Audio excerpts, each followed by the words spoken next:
guys, my name is Furman. This is my YouTube channel, and this is my 1990 300ZX. 58,000 miles. I just got it off the lot for about 16,800. I don't care what anybody wants to say about the price, but I really wanted it. As you can see, it's pretty as hell, and it's my favorite car of all time.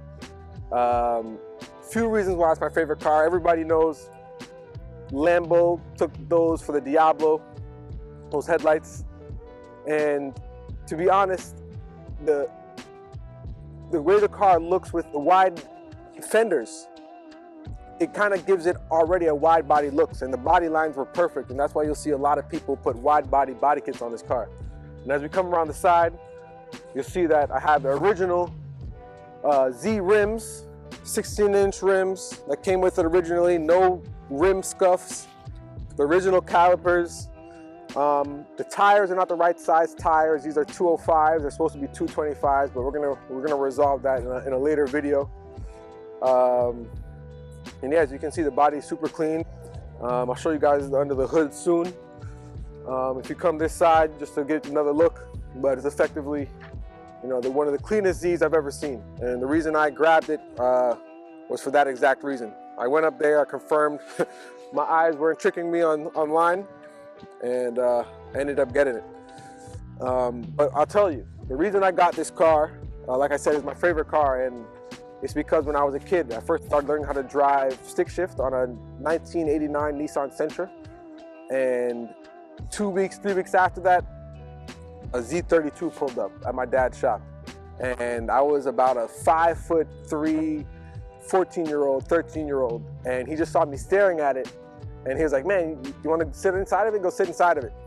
I sat down, and it felt like a cockpit, and like I said, I was like a 5'0" little kid, and I just sat and sunk in it, and I see the panels on the right and left side of the steering wheel, the way he had his cell phone mount facing towards him, he had the screen angled towards him for the radio, and it just felt like I was in a cockpit. And he sees me looking at it, he sees me shaking the stick shift, and he was like, "Hey, you know how to drive stick?" And I was like, "Yeah." And he was like, "All right, leave it in first, but you can bring it around a circle." And just that experience alone became my favorite car. And as you can see, I was able to purchase it, 15 years later, and at least I was able to drive it before. They're a little too hard to grab. I don't know if anybody realizes, but the new Z is coming out next year, and I think this car's value is going to go up. So, of course, I bought it as a driver. I'm going to drive it, but I live in New York City, as you can see. I don't really drive that often, so I really just got it as a reward to myself. For 14-year-old Furman is looking at me smiling right now, and I still love it to this modern day. I love 90s cars, and this is the best one that they ever made. But what I'm gonna do is, I'm not gonna give you guys a normal review. This car has had a million reviews already. But what I am gonna point out is things that I've never seen specifically called out that I feel make it a driver's vehicle. Everything is driver-centric. I'm surprised they even made a 2+2, because it feels as though they don't even want a passenger next to you, much less two behind you. So what I'm gonna do is I'm gonna bring you guys inside the car, give you a review of the things that I loved as a kid, that I still love today, and the particular things that make it driver-centric. All right, guys, we're in the interior.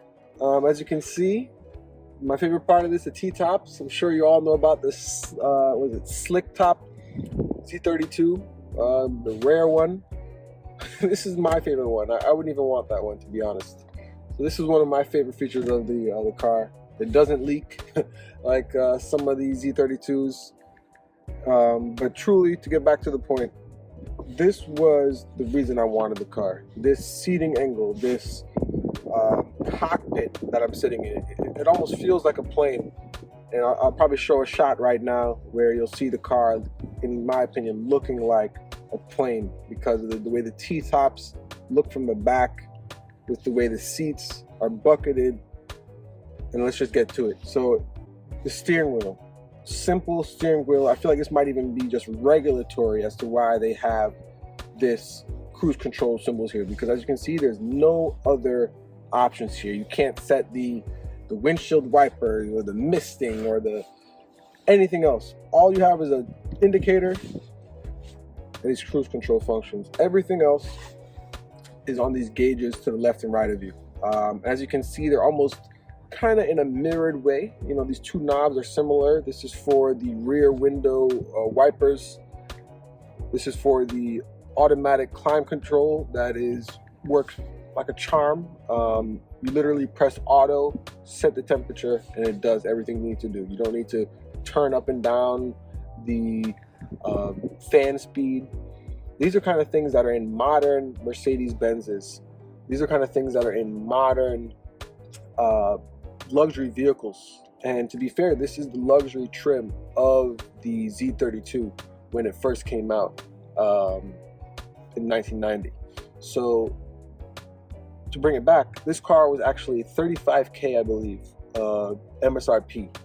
And in 1990, 35K is equivalent to 55K effectively in 2021. So just to show you, this was a very expensive car at the time. Leather's everywhere. The seats are leather. The roof is leather. The roof lining, whatever is not leather, has this faux leather finish. You know, all the plastic that is plastic has this faux leather finish. And it just really looks nice. It's very comfortable. To get back to the driver-centric features that I love the most, besides these gauges, there's little simple quirks that show that they're focused about the driver. So another thing would be, you know, in these old cars, the gas tank symbol didn't have an arrow to show you which side the gas tank is on. But no worries. This is a Z. It's made for a driver. You already know it's on the driver's side. There's no cup holder. You're not drinking in my Z, as Rady would say. This passenger seat, right? This passenger seat has one angle of movement, other than, you know, flipping it forward for the rear passengers to get out. Only can the seat recline back and forth. It actually can't even move up like this. It can't move side to side. It can't tilt. There's no lumbar support. There's no side support.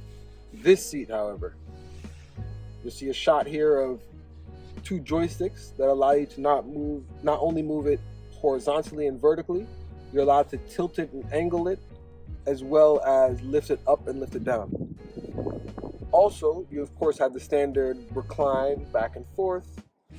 On the side here, you'll see a shot where I have lumbar support as well as side support. Yes, these side lateral pieces that are on your lateral muscles that hug you can be flapped in and out to provide for perhaps a bigger or smaller person to be sunk into the seat, to again give you this driver-centric feeling that you are sunk into the seat. I feel like when I'm driving it, or I see shots of other people videotaping me driving it, I feel like I'm sunk into the car. And this car also reminds me a lot of my 1994 Honda Accord Coupe. Thank you guys for coming to my channel, and I appreciate the support. I don't know what all these YouTubers say. Like and subscribe. Yo, Nissan, if you see this though, you gotta give me a plug. I'm a super Z fan. I put $5,000 down on your new Z already. Hopefully the dealer's not stealing my money. Come on, help me out. I have one of the cleanest Zs, and I'm looking to get the new one as well. So, thank you. Have a good day. Bye.